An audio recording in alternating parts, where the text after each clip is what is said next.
make his face shine upon you and be gracious to you. The Lord turn his face toward you and give you peace.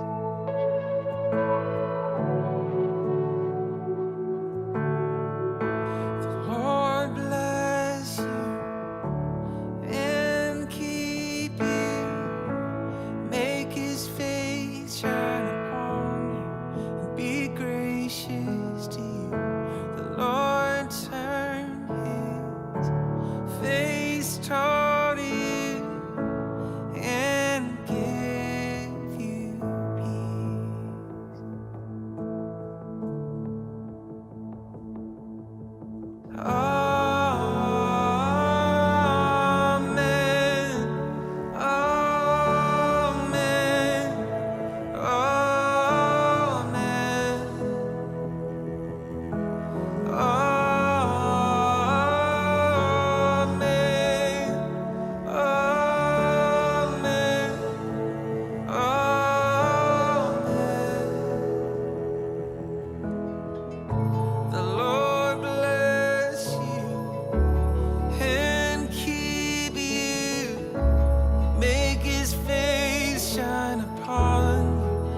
família é um projeto de Deus.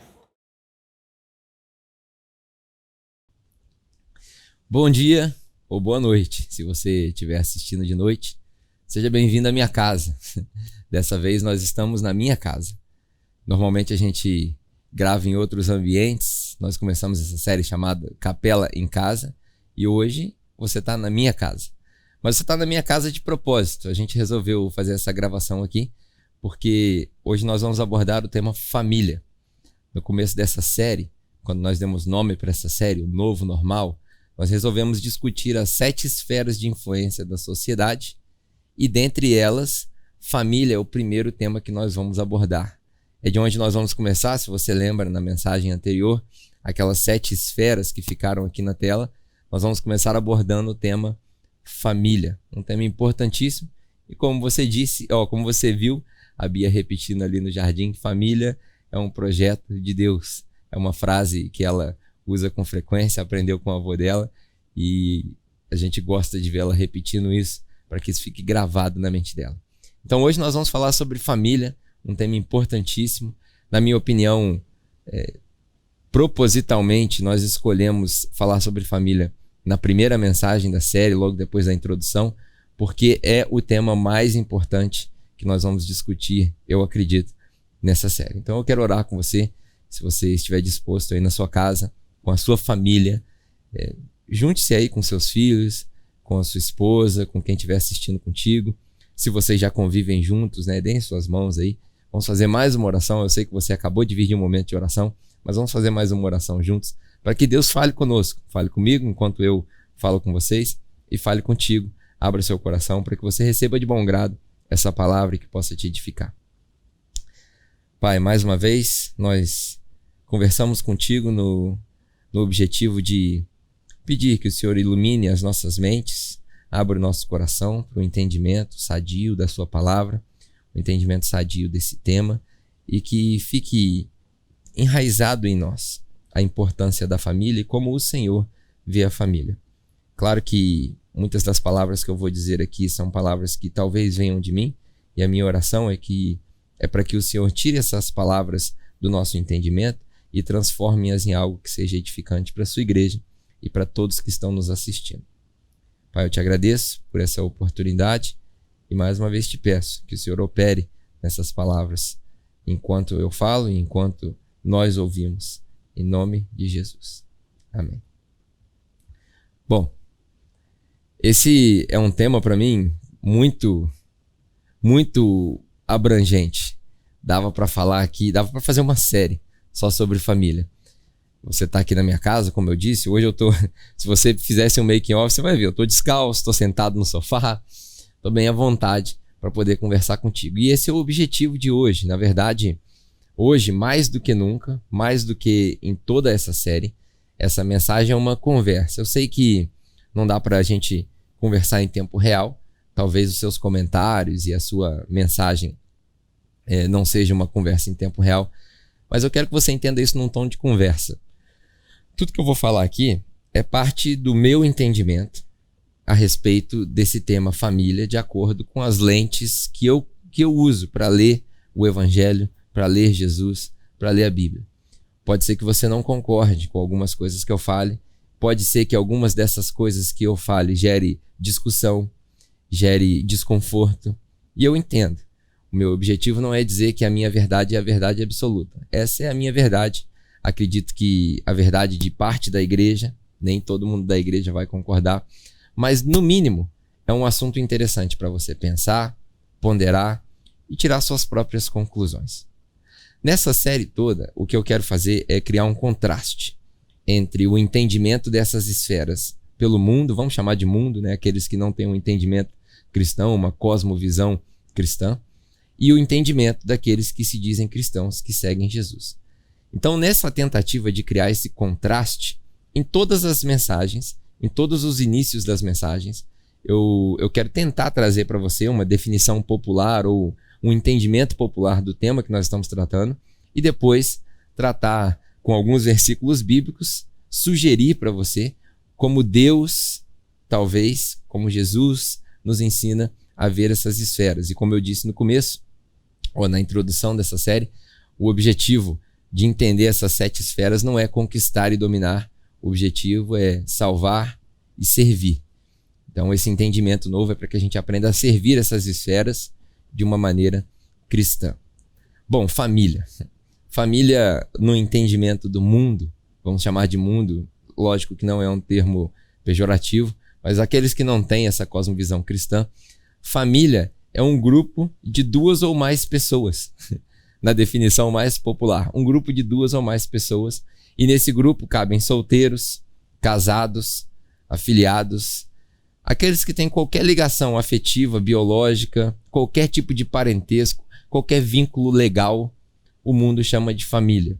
E a definição de família para o mundo, a gente tem família de solteiros, família hétero, família homo, família de várias definições. Numa das definições que eu procurei sobre família, eu achei interessante que ele diz assim, e outras diversas constituições.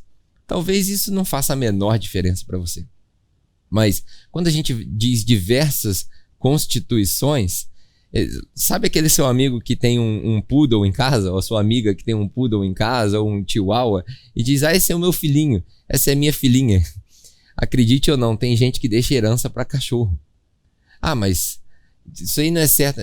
O meu objetivo aqui não é discutir certo ou errado. O meu objetivo é só te mostrar como o mundo define família. Uma das coisas que as definições populares têm até alinhadas com aquilo que eu acredito ser a palavra de Deus, é que a família é a base da sociedade. Desde muito tempo, a família sempre foi, e eu creio que sempre será, a base da sociedade. A família é o ponto vital, a unidade básica da sociedade. E tem como função, a função da família, eu anotei algumas coisas que tanto o Código Civil como outras definições populares definem como função da família. Por exemplo, gerar afeto, isso é dentro da família. Quantas pessoas a gente conhece que lidam com problemas na vida adulta por falta do entendimento de um afeto. Gerar segurança, isso é fantástico, porque o ambiente familiar gera segurança. Você deve conhecer crianças talvez traumatizadas. Óbvio que não vou dizer que é só isso a razão, mas crianças traumatizadas porque o ambiente familiar é desestabilizado. A aceitação, é na família que a gente começa a se aceitar por quem nós somos e entender o que é a aceitação do próximo. É por isso que nós temos uma necessidade tão grande de sermos aceitos. A mídia social e todos os agrupamentos que a gente entende sociológicos, eles funcionam baseados no princípio da aceitação. Eu preciso ser aceito num grupo maior do que o meu. É assim que funcionam com os clubes de motocicleta, enfim, tudo quanto é associação que você acredita. Família gera estabilidade. Mais uma vez, eu vejo nas minhas filhas o quanto a família é importante para a estabilidade emocional das crianças. Família gera socialização. Eu e a minha esposa, você viu ela no começo aqui, ela não gosta de falar, mas a gente sempre defendeu a ideia da socialização começando na família. E muitas pessoas defendem que a escola para as crianças é responsável pela socialização. Mais uma vez, meu objetivo aqui não é dizer que é certo ou errado, é só levantar um ponto para você pensar. Eu creio que a socialização começa na família. E na minha experiência, muitas das crianças que passaram por ensino domiciliar são muito mais sociáveis e conseguem conviver com adultos de maneira mais harmônica do que as crianças no ensino tradicional. Mas, mais uma vez, a gente pode falar sobre homeschool e essas coisas um outro dia.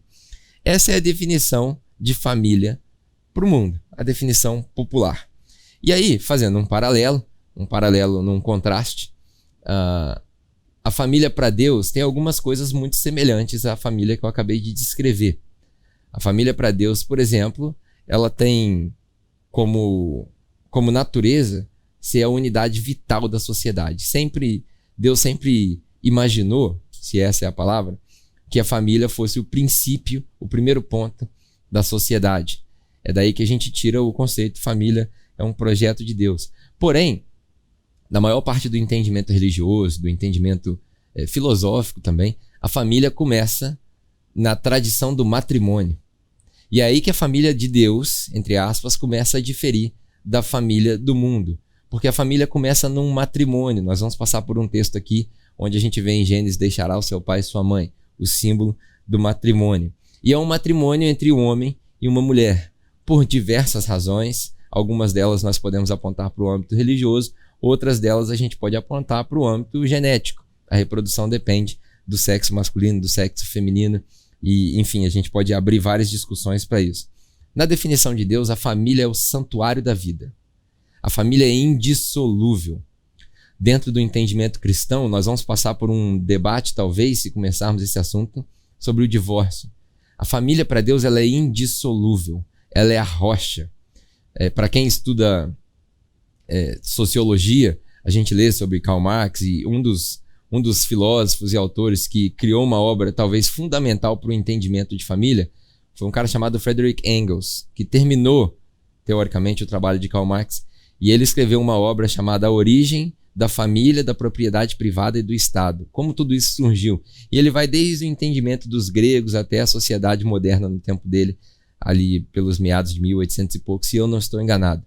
E ele, muito bem na obra dele, define que a família ela precede, por exemplo, o Estado. Nós estamos vivendo uma crise agora onde o Estado interfere na família. Eu vou ler já para você um trecho de uma análise recente do Código Civil. A família precede o Estado. Primeiro a família, depois as instituições, e aí a gente vê um choque na nossa cultura. E talvez, na função da família de Deus, né, a função da família de Deus é providenciar educação, afeto, tudo isso, socialização, e aí a gente pode contrastar como a gente terceirizou, por exemplo, a socialização e a educação dos nossos filhos. Você quer ver? Antes de entrar no texto bíblico, eu quero ler para você esse pequeno trecho de uma análise que foi feita em 2010, há 10 anos atrás, do Código Civil brasileiro. Olha só que interessante. Nessa análise, é uma análise de 300 e poucas páginas, era uma tentativa de rever o Código Civil e fazer algumas emendas. Essa análise foi escrita por uma senhora chamada Vânia Maria Nascimento Gonçalves. É um documento disponível na internet, você pode ver, mas eu quero só ler um trecho para você entender o que eu estou falando. A escola e outras instituições de educação, esportes e recreação preenchem atividades dos filhos que eram de responsabilidade dos pais. Os ofícios não mais são transmitidos de pai para filho dentro dos lares. A educação cabe ao Estado ou instituições privadas por eles supervisionadas, e a religião não é mais ministrada em casa. Isso, talvez, lendo, passa despercebido para você, mas veja bem o fator complicador desse parágrafo. Os ofícios, a religião, a fé, as atividades de educação, de acordo com essa análise, são responsabilidades do Estado. Nós terceirizamos isso. Se o Estado perde o controle, e nós vimos na história da humanidade, eu não preciso citar para você, não quero dar aula de história aqui, mas antes do período pós-moderno, que a gente fala de guerras, Primeira e Segunda Guerra, a gente viu muita coisa acontecer e a gente viu muita coisa ser distorcida pelo Estado. Na próxima mensagem, nós vamos falar a respeito do governo, do Estado, nação. Tem muita coisa para acrescentar. Por hoje, eu não vou acrescentar, mas eu quero que você pense em como, quando o Estado subtrai da família as responsabilidades da família de educação e socialização, nós perdemos a capacidade de transmitir para as nossas próximas gerações aquilo que nós cremos ser correto. A gente terceiriza o certo e o errado. Grande problemática. Você pode discutir isso no seu grupo pequeno. Tá, Pedro, mas e aí? O que você quer dizer com tudo isso? Eu fiz essa introdução para te apresentar alguns versículos bíblicos. 2 deles estão em Gênesis e 1 em Colossenses. Os 2 primeiros de Gênesis, eu quero te apresentar mais curiosidades do que conclusões. Curiosidades a respeito do processo de criação de Deus. Mais uma vez, talvez você esteja assistindo, nem seja cristão, talvez você seja adepto da teoria da evolução, ou seja lá o desdobramento que você acredita científico dele. Quero te dizer que a fé não é inimigo da ciência, tem espaço para todo mundo nessa discussão. Mas eu quero levantar algumas curiosidades que, enquanto você pensa aí na sua casa, essas curiosidades elas vão formar o pensamento para as conclusões que eu quero tirar lá em Colossenses, tá bom? Então o primeiro texto está em Gênesis, no capítulo 1, versículo 27. Texto muito conhecido, Gênesis, capítulo 1, versículo 27. Eu vou fazer questão de ler esses versículos, embora sejam muito conhecidos, para tirar essas curiosidades. Diz assim: Criou Deus o homem, a sua imagem e semelhança. A imagem de Deus o criou. Homem e mulher, ele os criou. Olha que interessante. Homem e mulher, ele os criou. Ontem eu recebi um casal aqui em casa, e aí a gente estava discutindo algumas coisas até sobre linguística, interessante. E aí eu falei para eles, quando a gente lê em português homem e mulher, ele os criou, a gente fala assim, tá, mas e daí homem e mulher? Quando a gente lê em inglês, só para você ter uma ideia, você vê man and woman, male and female. Male, female. Em português não faz sentido, né? Macho e fêmea. Mas quando você lê em inglês, você começa a ter uma percepção do que o texto hebraico quis dizer. Porque no hebraico, se eu estiver pronunciando correto a palavra, as palavras são ish e isha. Talvez eu esteja pronunciando errado, mas a diferença é muito pequena. Por quê? Quando a gente chegar no próximo texto, você vai ver Adão falando assim, osso dos meus ossos, carne da minha carne, essa sim. E esse woman, man and woman, male and female, faz toda a diferença quando a gente lê. Por quê? Isso faz a gente, pelo menos a curiosidade, faz a gente perceber que na criação de Deus, Deus criou macho e fêmea. Ele criou o ser humano com a possibilidade de ser macho e fêmea. Note que o macho e a fêmea não foram criados ao mesmo tempo. Talvez das espécies animais, e aí, como eu sempre digo, Gênesis não é um relato científico. A gente não consegue tirar conclusões científicas, astronômicas e astrológicas de Gênesis, pelo menos na minha concepção. Então, seria um exagero. Mas ele mostra aqui claramente que ele criou 2 sexos, 2 gêneros. E hoje a gente vive um tempo de discussão de... Eu não sei bem ao certo o termo para usar, mas essa discussão das classes de gênero, não quero entrar nesse assunto hoje, nem tenho qualificação para isso, não estudei para isso, mas pelo que eu consigo ler, Deus criou o homem com essa natureza, a capacidade de ser macho e fêmea. E o que difere os dois são coisa mínima nos cromossomos e no seu, no DNA dos homens. Vale ressaltar aqui, por exemplo, que a raça humana é uma só. Aproveitando a crise moral e ética que nós estamos vivendo, não existe a raça branca e a raça preta. A raça é a raça humana. Não existe.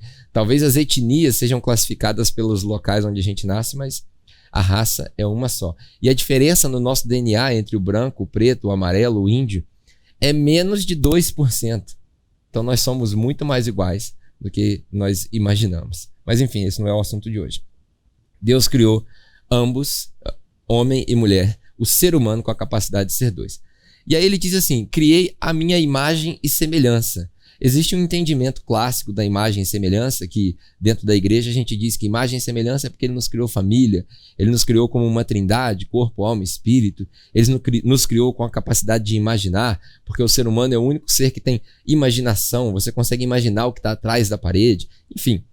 Todos esses entendimentos são válidos, mas eu gosto de pensar que nesse contexto, porque ele está falando de gênero, nesse contexto ele diz que ele criou o homem e a mulher, porque para ser humano de verdade a gente precisa unir os dois. A gente vê o fruto da união de um macho e uma fêmea na reprocriação.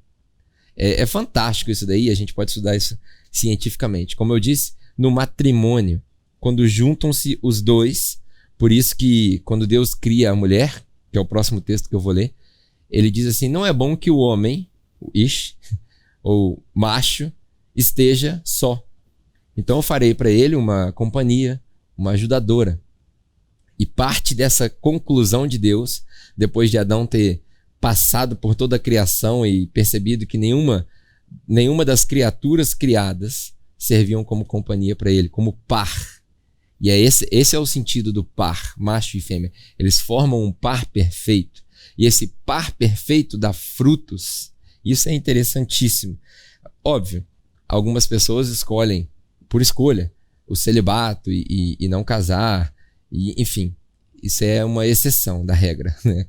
O normal, na criação de Deus, pelo menos o que a gente consegue ler aqui, nesse texto, é isso. E aí o outro texto que eu quero te dar como curiosidade é Gênesis capítulo 2, do versículo 21 ao 23. Vamos ler, Gênesis capítulo 2, do 21 ao 23. Diz assim, ó. Então o Senhor Deus fez o homem cair em profundo sono. E enquanto esse dormia, tirou-lhe uma das costelas e, fechando o lugar com carne, com essa costela que havia tirado do homem, o Senhor Deus fez uma mulher e a trouxe a ele.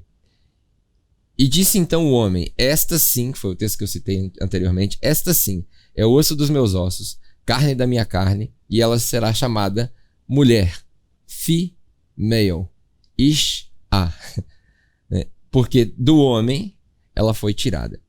Isso aqui, cara, é uma curiosidade interessante, talvez você nunca tenha pensado nisso. Esses dias eu estava tendo uma discussão também com um amigo e ele falou, cara, você sabe por quê que Deus tirou a mulher da costela do homem e não criou ela do barro como homem? Eu falei, cara, não sei. Já ouvi teorias de que é para a mulher andar do lado e não atrás, de que é para a mulher e o homem serem interdependentes, que também são todas válidas. Mas ele me deu uma explicação científica e eu fui pesquisar. E quando eu pesquisei, eu comprovei que isso era verdade. E olha só, cara, um escrito de talvez 4, 5 mil anos atrás, provando o que a gente foi descobrir agora. Presta bem atenção nessa curiosidade, isso é bom para você. Quando Deus tira uma costela de Adão, primeiro ele faz assim, ó, eu fiz o homem cair num sono profundo. Aqui era Deus administrando anestesia geral. Deus administra anestesia geral em Adão, e Adão cai num sono profundo. E aí Deus faz uma pequena abertura nas costelas e diz que tira uma costela do homem. Eu não consegui comprovar, né, se o homem tem uma costela a menos do que a mulher, mas isso aí é papo para outro dia também. Anatomia, os médicos podem dizer melhor do que eu, mas não faz muita diferença se eu estiver errado nesse ponto, para mim. Mas o que eu achei interessante é que hoje em dia a gente fala muito sobre clonagem, sobre a medicina de aprimoramento, né, para viver mais e por aí vai. Na época da ovelha Dolly, você lembra da ovelha Dolly? Da primeira clonagem? A clonagem foi feita com células-tronco e com medula óssea. A medula óssea, que é encontrada em várias partes do nosso corpo, e as células-tronco que ficam ali, se eu não me engano, dentro da medula óssea, ela tem alguns locais preferidos para serem extraídos. Um deles é aqui na nuca, outro é na costela. E na costela é um lugar assim, vamos dizer, prime. Lembrei do prime ribs agora, do churrasco. Olha só que coisa linda, hein? Rapaz, bom demais. É um lugar prime, é um lugar perfeito. E ali na costela você consegue fazer a extração desse bone marrow, né, a medula óssea, e extrair células-tronco. Diz que esse pedaço da costela que produz essa medula óssea, ela tem capacidade de, quando injetada no sangue de uma outra criatura, né, ou num laboratório, enfim, de produzir 50 bilhões de células dentro do seu sangue por dia. Por dia. E é através desse processo de extração de medula óssea e célula-tronco que hoje a medicina estuda cura para doenças que não tinham cura. A medicina estuda, por exemplo, a impressão 3D de órgãos que precisam de medula óssea. A medicina estuda transplante de órgãos nunca imaginados antes. E a medicina estuda a clonagem, que é uma discussão ética dentro da medicina que alguns médicos cristãos dizem que é quando a gente começa a brincar de Deus. Por que eu estou dizendo tudo isso? Estou dizendo tudo isso para te falar uma frase polêmica, e eu vou reduzir, obviamente, ao conhecimento popular. Isso aqui não é uma afirmação científica. Mas a minha afirmação popular aqui é a seguinte: o homem foi criado, a mulher foi clonada e geneticamente modificada. Uau! O homem foi criado, a mulher foi clonada da medula óssea, da célula-tronco, e geneticamente modificada. Tanto que hoje, quando a gente faz extração de medula óssea para tratamento de câncer, por exemplo, é um procedimento que acontece assim em horas. A pessoa entra no laboratório, não precisa de centro cirúrgico, a extração é muito rápida, não precisa nem de ponto. E aí você vê que nos detalhes da escritura em Gênesis, Deus fala, fechou com carne, não precisa nem de ponto. E aí depois desse sono profundo ele acorda e diz, essa é sangue do meu sangue, carne da minha carne, osso do meu osso. Parece que ele identificou esse ser que foi clonado, mas minimamente geneticamente alterado. Que loucura, né? E aí depois disso, Gênesis capítulo 2, versículo 24, é o versículo que vem logo a seguir. Ele diz o seguinte: por essa razão, o homem deixará o seu pai e a sua mãe e se unirá à sua mulher e se tornarão uma só carne. A ideia principal de Deus é que o homem e a mulher formem uma família. Família é uma unidade. Por isso, no entendimento de Deus, a família é indissolúvel. Ela é uma unidade. O homem e a mulher, na criação, no princípio, eles foram separados por design, mas são unidos por um destino. Separados por um design inteligente, a gente gosta de falar na ciência, mas são unidos por um propósito. E que propósito é esse? O propósito é a família. A família é um propósito de Deus. É o propósito de gerar afeto. É o propósito de transportar a fé de geração em geração. É o propósito da procriação também. É o propósito de demonstrar a glória de Deus nessa majestosa unidade e parceria, nesse par perfeito entre homem e mulher que, óbvio, de acordo com as suas escolhas, vão procriar e gerar outros seres também criados por Deus. Olha que fantástico! Que aula de ciência nós temos a partir da família de Deus. Família é propósito de Deus. E aí esses textos que eu te disse são textos para despertar a sua curiosidade. E agora eu quero te dar um padrão. Hoje a conclusão da minha mensagem é a leitura de um texto, por incrível que pareça. É um texto autoexplicativo. É um texto que está em Colossenses. Eu até poderia, se você já é cristão há mais tempo, eu podia pegar a carta de Paulo aos Efésios, que tem um pouco mais de detalhes a respeito de como a família se porta, do marido, da esposa, mas eu quero pegar Colossenses porque ela é direta. E aí eu vou te dar essa dica. A minha conclusão hoje ela é prática e direta. Colossenses, capítulo 3, versículo 18 ao 25. São 7 versículos que, na minha opinião, são o padrão da família de Deus. O padrão da família de Deus. Na verdade, a carta aos Colossenses é o padrão da vida prática do cristão. Vamos lá. Colossenses capítulo 3 é um capítulo fantástico. Meu desafio para você é, se você ler Colossenses capítulo 3 e continuar vivendo uma vida sem ser transformado pelo Evangelho, você não entendeu. Você precisa ler de novo. Você não foi iluminado, você não teve essa revelação do Espírito. Então hoje, falando sobre família, eu quero te dar o padrão da família de Deus. Colossenses capítulo 3, versículo 18 ao 25. Vou tecer breves comentários e eu termino com isso. Prometo que não vou me delongar. Vamos lá, versículo 18. E aí assim, lembre que eu já disse várias vezes, a Bíblia é um livro machista. Então, tudo começa com uma ideia, se for entendida superficialmente, as pessoas vão achar que a mulher é um cidadão de segunda classe. Porém, a partir do Novo Testamento, se você ler com cuidado, você vai ver Paulo e Jesus, quando conversa com a samaritana, quando pega a mulher em adultério, você vai ver que eles elevam as classes menores. Quando a gente falar de governo, eu quero falar sobre isso também, mas não entenda isso como uma leitura machista. Na primeira percepção, talvez, mas com mais detalhes você vai entender. Paulo começa pelas mulheres. Versículo 18. Mulheres, sujeitem-se aos seus maridos, como convém a quem está no Senhor.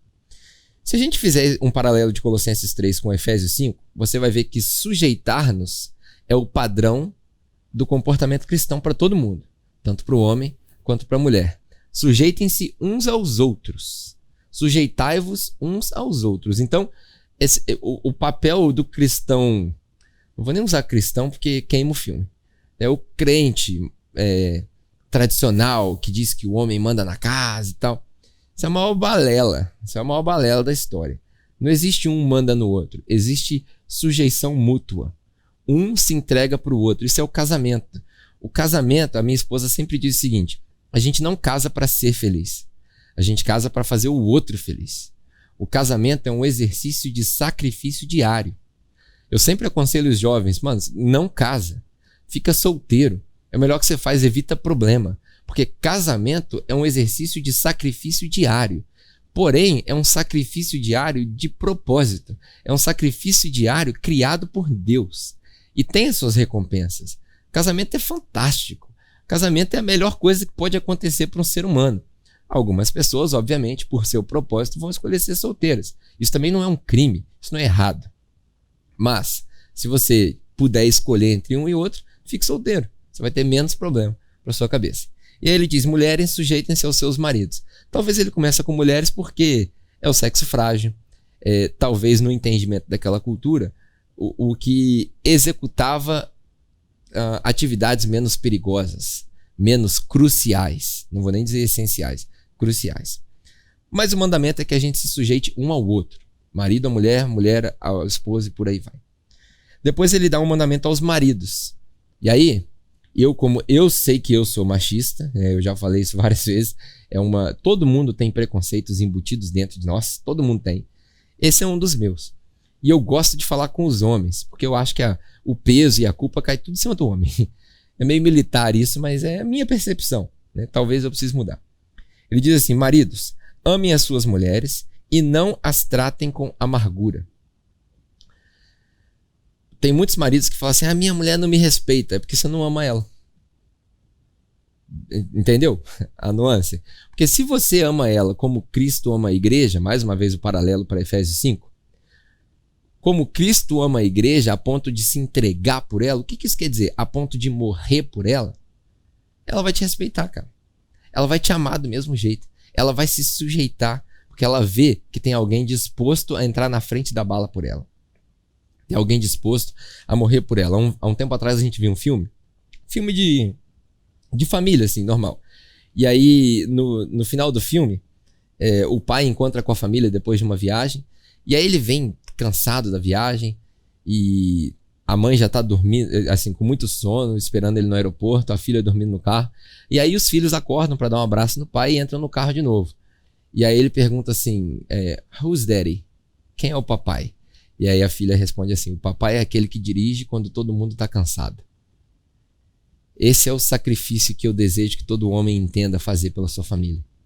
Quando tá todo mundo caindo de sono, você homem de Deus, você assume o sacrifício, você carrega o peso, você toma, você recebe toda a carga e deixa com que a sua família viva o melhor. Quando ele diz, não tratem as suas esposas com amargura, esse é um ensinamento para mim, cara. Para quem me conhece mais próximo, né?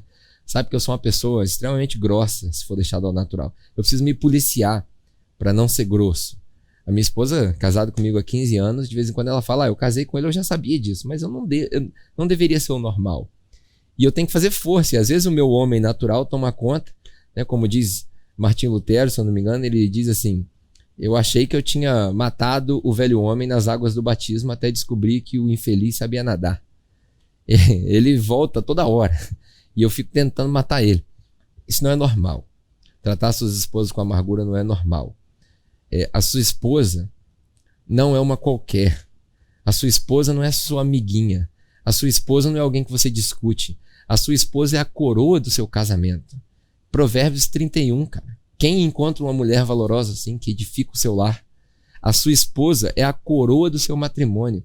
A sua esposa é o troféu, mas não num sentido de objetificação. A sua esposa é o troféu porque quando as pessoas olharem para a sua esposa, elas devem ver a glória do seu casamento que reflete a glória de Deus. Essa deveria ser a realidade da sua esposa. Homem, entenda. Você está brigando com a sua esposa, você é violento com a sua esposa, você não representa Jesus. O seu matrimônio não representa Deus. A sua esposa precisa se sentir segura no seu lar. Ela precisa ter segurança para poder falar contigo a respeito do assunto que for. A sua esposa precisa se sentir querida, precisa se sentir bonita, precisa se sentir desejada. Você talvez olha para outras mulheres, olha para mulheres na rua, consome pornografia. Tudo isso está errado, são comportamentos errados que não representam Deus. Você precisa se livrar desses comportamentos. Volta no Colossenses 3, antes do versículo 18, lê do 1 ao 17. Volta no versículo e entende o padrão de comportamento cristão. Nada disso deveria fazer parte da sua vida. E aí ele diz assim, filhos, obedeçam seus pais em tudo, pois isso agrada ao Senhor. Se você tem filhos, põe seu filho na frente da televisão aí que eu vou repetir isso. O pastor vai falar agora, ó, filhos, obedeçam seus pais em tudo.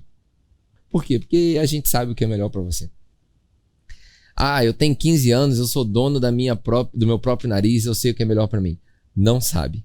Acredite em mim quando eu te falo isso. Quando eu tinha 15 anos, eu achava que eu sabia o que era melhor para mim, eu achava que eu sabia o que eu queria, eu achava que eu sabia o que o mundo tem para oferecer e eu não sabia. Hoje eu sou pai, tenho 36, minha filha mais velha tem quase 9 e ela pode achar que ela sabe de tudo, ela não sabe de tudo.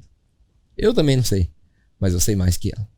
Filhos, obedeçam seus pais porque isso agrada ao Senhor. Você quer agradar a Deus? Você é adolescente? Eu quero viver uma vida de santidade. Não faz sentido nenhum você chapar na igreja, lá no louvor e tal, isso que tá na moda agora. Não faz sentido nenhum você se trancar no seu quarto e ficar orando se você não obedece seus pais, cara. Como é que começa a glorificar a Deus na minha vida com 13, 14, 15 anos? Obedecendo a seus pais. Você pode até falar assim, eu não vou transar mais com a minha namorada, eu não vou transar mais com meu namorado. Esses são comportamentos superficiais. Eu não vou fumar mais maconha, eu não vou sair para beber com meus amigos. Que eu sei que vocês são jovens, vocês fazem tudo isso. Se não faz escondido, já teve vontade. E aí os nossos desejos acabam entregando a gente pro nosso pecado. Mas você quer entender como é que glorifica a Deus primeiro? Comece obedecendo e honrando seus pais. Esse é o principal. Se você obedecer e honrar seus pais, certamente você não vai se meter em furada, certamente você não vai engravidar a menina na hora indesejada, certamente você não vai ter problemas de se envolver com as pessoas erradas, certamente você não vai consumir drogas ilícitas. Tudo isso começa com obedecer os seus pais. Aí vem o outro contraste. Do mesmo jeito que ele fala de mulheres e homens, né, esposas e maridos, ele fala de filhos e pais. Pais e filhos. Lembrei da canção do Renato Russo, né? É preciso amar. Essa é pais e filhos, é pais e filhos, né? As pessoas como se não houvesse amor. Profeta Renato Russo. Pais e filhos. Pais. Olha o que ele fala sobre os pais. Não irritem os seus filhos, para que eles não desanimem. Aqui ele não está falando para você ser um pai bosta, o pai que não corrige o filho, porque ele também ensina, a Bíblia também nos ensina a corrigir nossos filhos, porque Deus ama aqueles que ele corrige. Se ele não corrigisse, ele não amava. E nós somos assim também. A gente corrige porque a gente quer o bem. Mas aqui ele diz o seguinte: não irritem os seus filhos. Isso quer dizer assim, não irrita à toa. Não irrita os filhos à toa. O que é irritar os filhos à toa? É para que eles não desanimem. Sabe, olha só que interessante. A gente tem dois extremos. O primeiro extremo que a gente vive hoje é o extremo do troféu do 8º lugar. Hoje as crianças não aprendem a competir mais. Tem uma competição, tem 15 participantes, todo mundo ganha medalha. Isso é uma bosta, isso.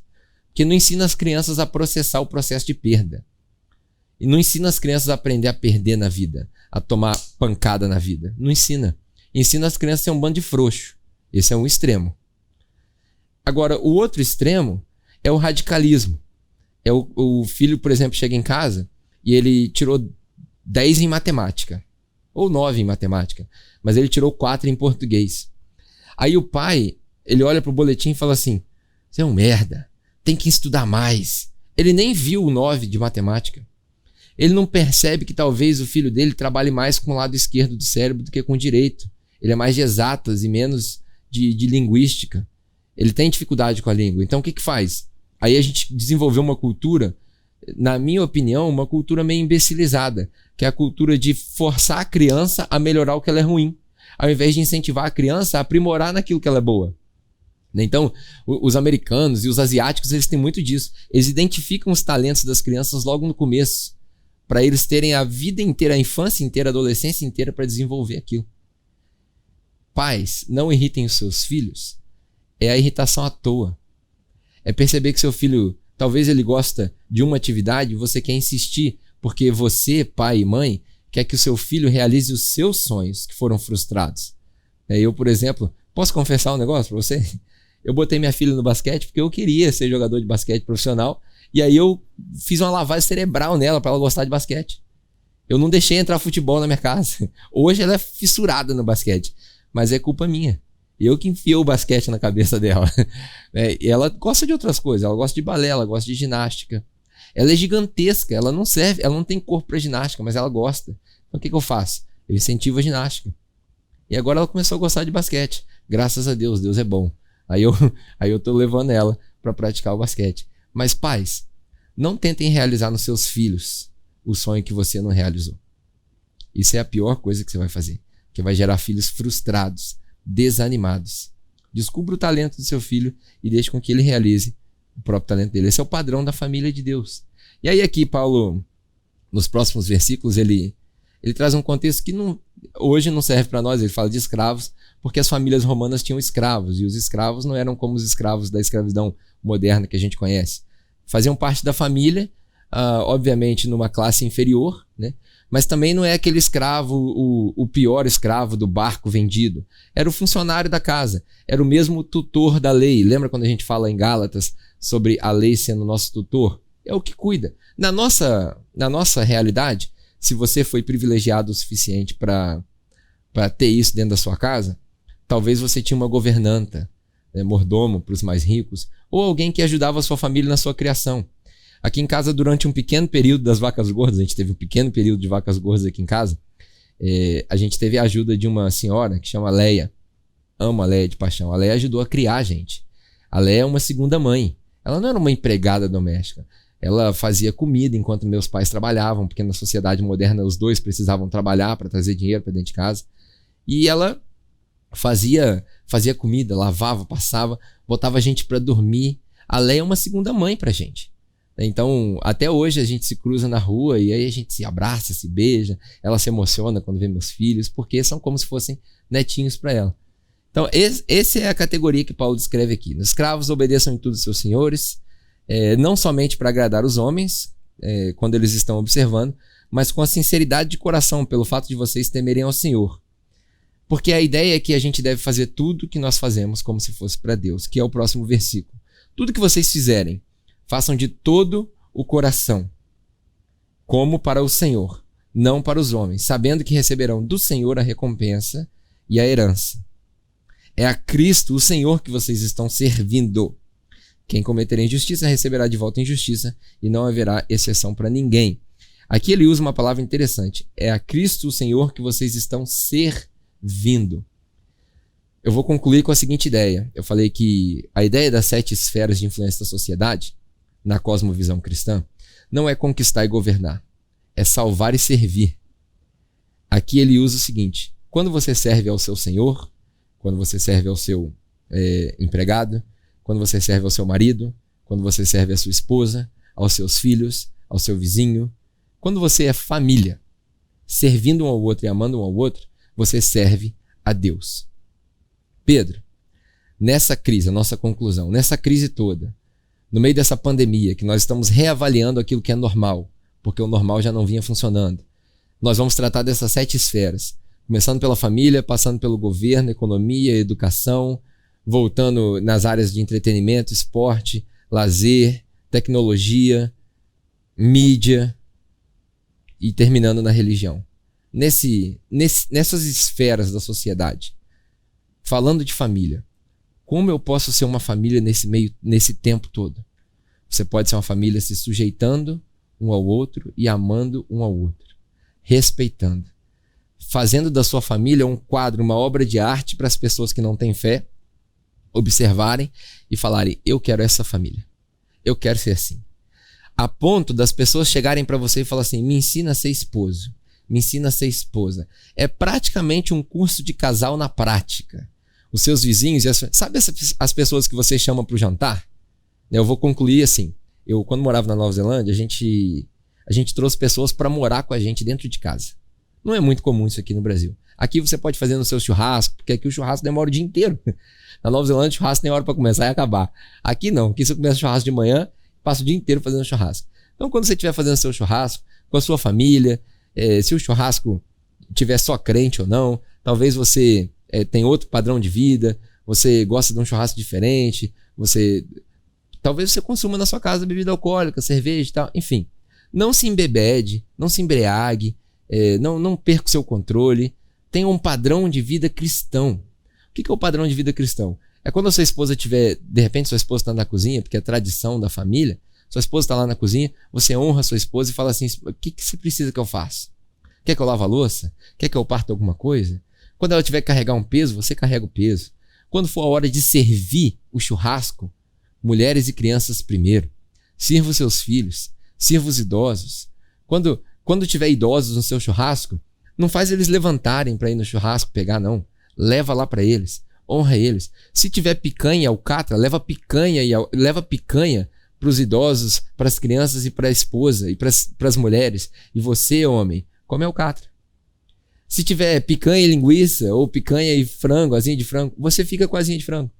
Dá a picanha para elas. Assim você honra, você se entrega. Isso é um exemplo esdrúxulo. Na sua casa, as tarefas pesadas é para lavar o banheiro? Lave o banheiro, homem. Né? Lave o banheiro, homem. Aqui a minha esposa gosta que ela faça, porque ela tem o cuidado dela. Mas outras tarefas que você tem que fazer, levar o lixo, enfim, é prático, gente. É prático. Não precisa de mistério. Para te falar a verdade, não precisa nem de Bíblia para entender isso. O padrão da família de Deus é o padrão que a gente entende que esse par é perfeito, que não tem desequilíbrio, que o jugo é igual e que a gente se ama e se sujeita de maneira igual. Assim, nós seremos uma família de Deus. E é assim que a gente serve e salva essa esfera.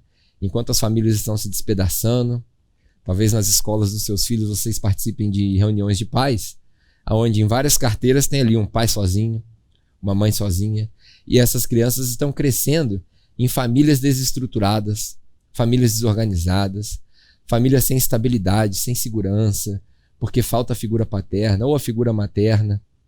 Você, a sua família é um exemplo. É a sua família que vai demonstrar para o resto da sociedade e as outras esferas. Tudo começa na família.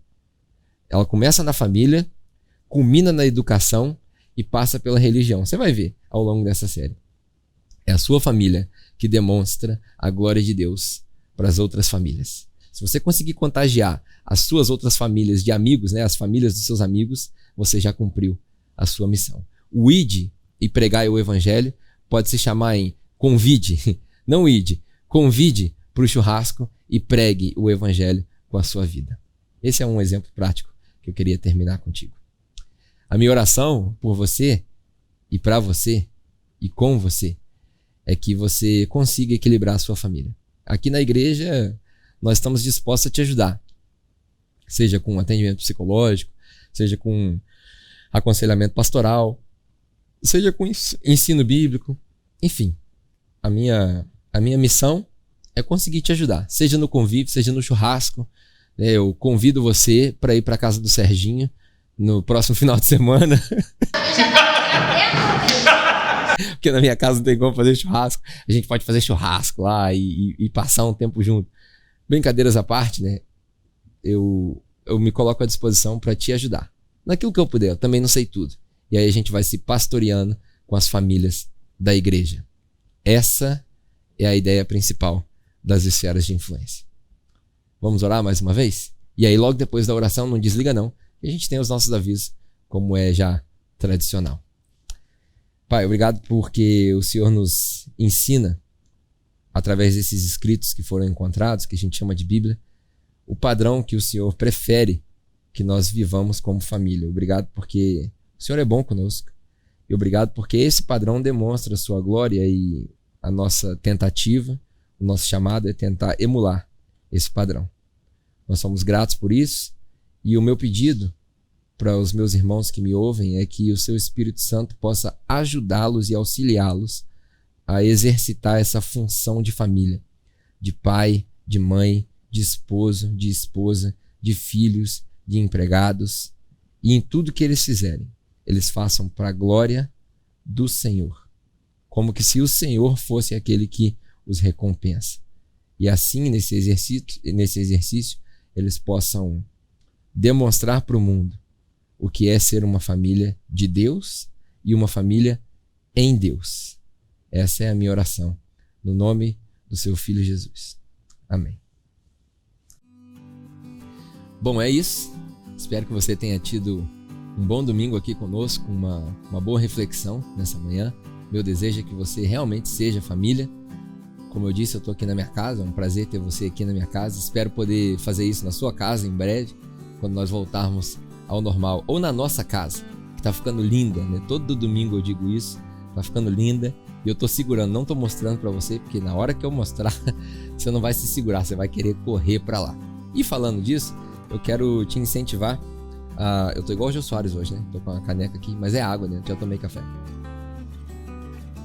Eu quero te incentivar a ser família em igreja, em espírito, né, com os nossos irmãos. Eu falo isso todo domingo, hoje eu não vou me delongar.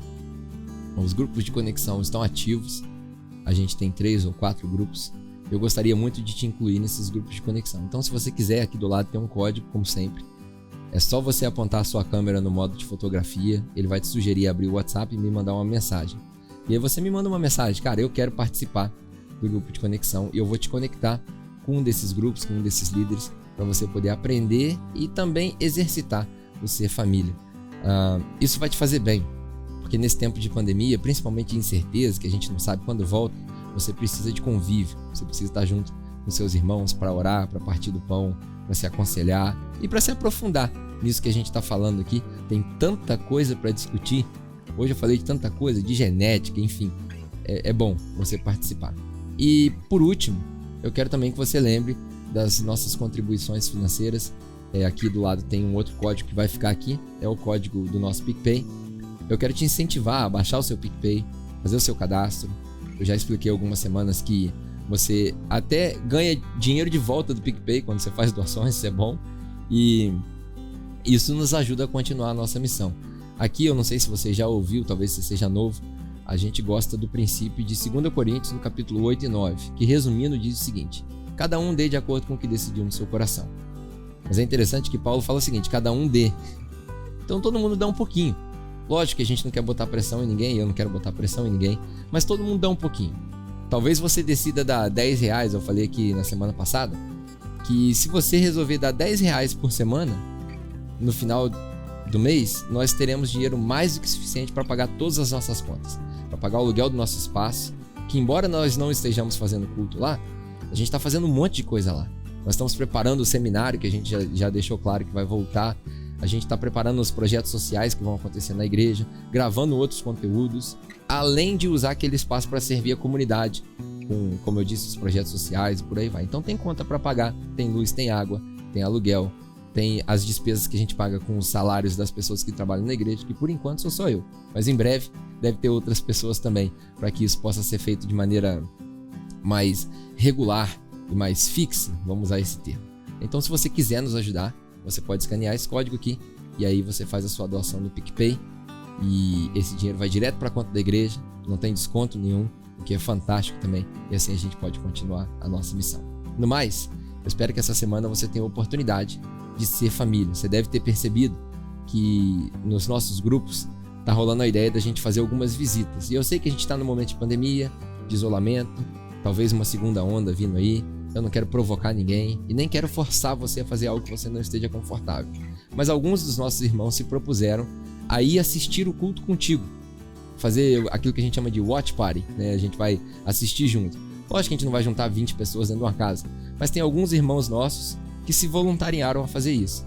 E se você quiser, fala, pô, estou com saudade, receber a visita de alguém, eu tô rodando por aí, o Fabinho tá rodando por aí e vários outros irmãos que se voluntariaram para fazer isso. Lógico, com seus cuidados, com a máscara, com gel, né? Envelopado em papel sulfilme para ninguém se contaminar, brincadeira. Mas se você quiser receber alguém na sua casa, talvez você já até foi contaminado, já curou do Covid, ou enfim, se você quiser, nos avise. Vai ser um prazer também a gente assistir junto os nossos cultos, tá? Pra gente voltar a ser família. No mais, a nossa previsão é que daqui algumas semanas, 3, 4 semanas no máximo, 6, não sei, a gente volte aos nossos cultos presenciais. Por hora, espero que você tenha uma ótima semana e faça um churrasquinho aí na sua casa essa semana, talvez com os mais próximos, que você já tem contato, né, que você não vai causar uma outra aglomeração, e exercite esse ser família de Deus e em Deus. Tenha uma ótima semana, Deus te abençoe e até a próxima oportunidade, se Deus quiser. Tchau, tchau.